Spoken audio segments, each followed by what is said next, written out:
right. I think I finally got the sound thing working, which is great.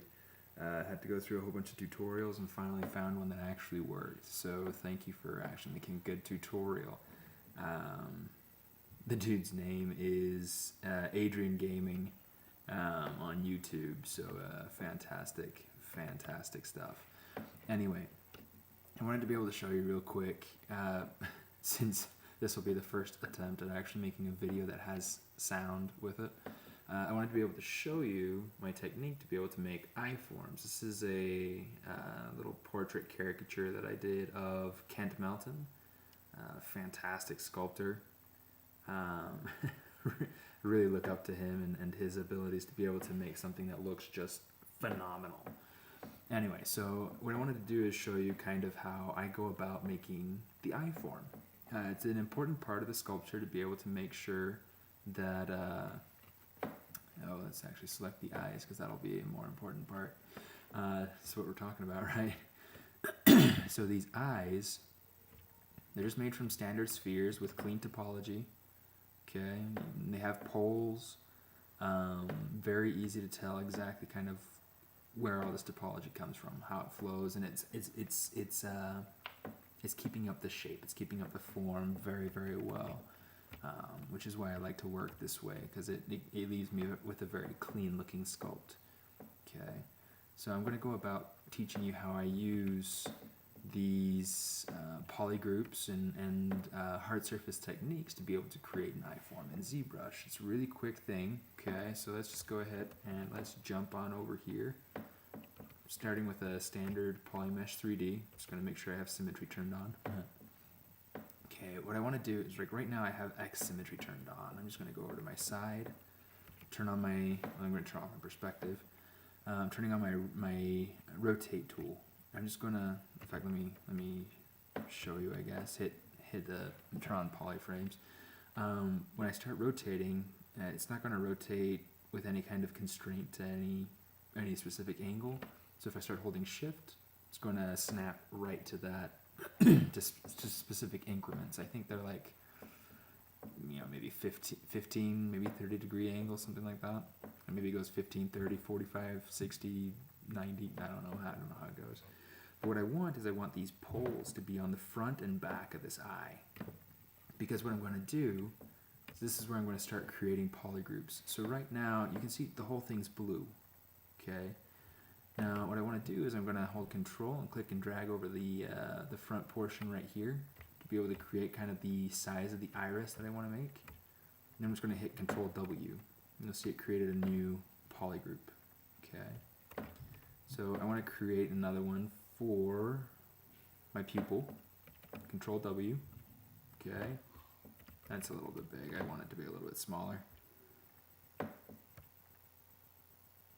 So when I used Alt to be able to unmask, and then I just kind of moved it back a little bit, holding the space bar, I could kind of like move that selection around. So, drag it out, hold space bar, and I can move it around. Pretty nifty little trick.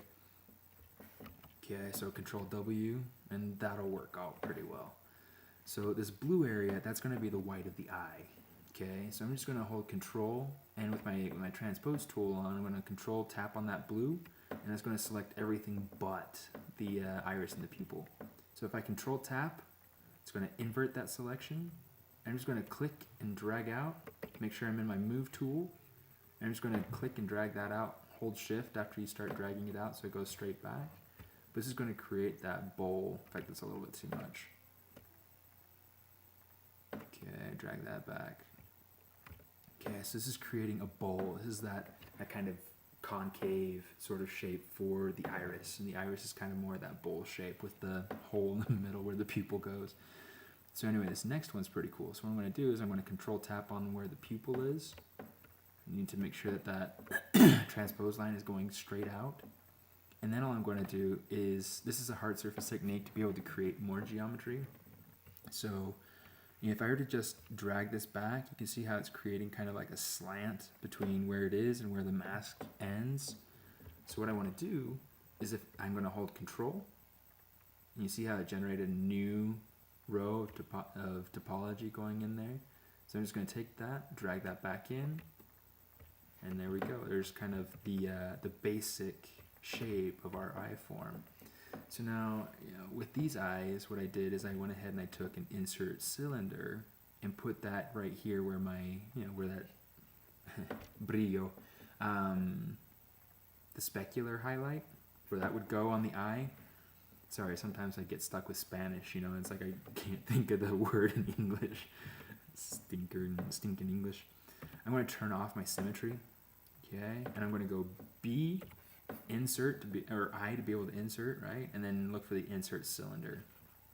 Okay, and I'm just going to click and drag that out. I'm going to hold shift to be able to keep my size or whatever.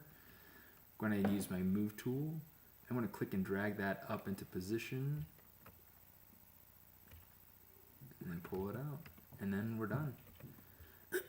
Now you'll notice that with these eyes, the specular highlight is on the same side on each eyeball.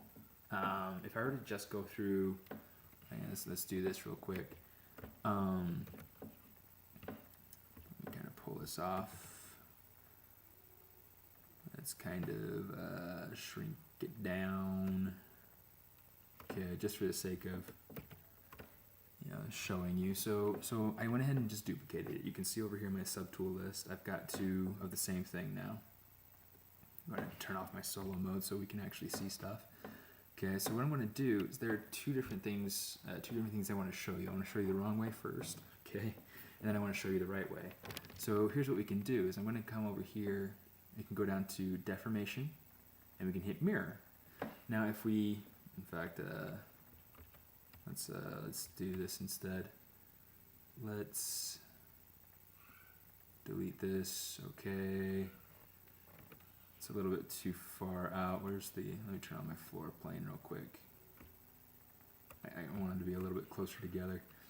Okay, so what I can do, Control Shift D, come down to deformation. If I hit mirror, you'll notice that that specular highlight they're on opposite sides of the eye.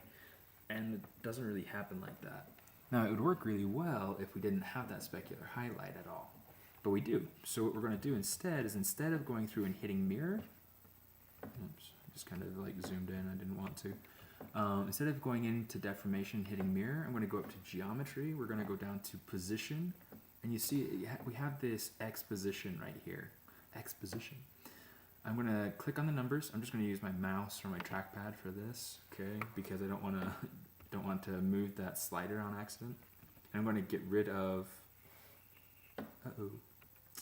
gotta get rid of that negative sign on the beginning, or I need to make it negative. So if it's positive, I need to make it negative. If it's negative, I need to make it positive. And hit enter, and you'll see, beautiful. Okay, that specular highlight is on the same side on both of the eyes, just like what we have over here on Mr. Melton. Okay, so that's my quick tip. I hope it's been helpful for you, and I hope that the sound came out. We will hopefully be doing more of these as time goes on, so be sure to tune in later to Smartest.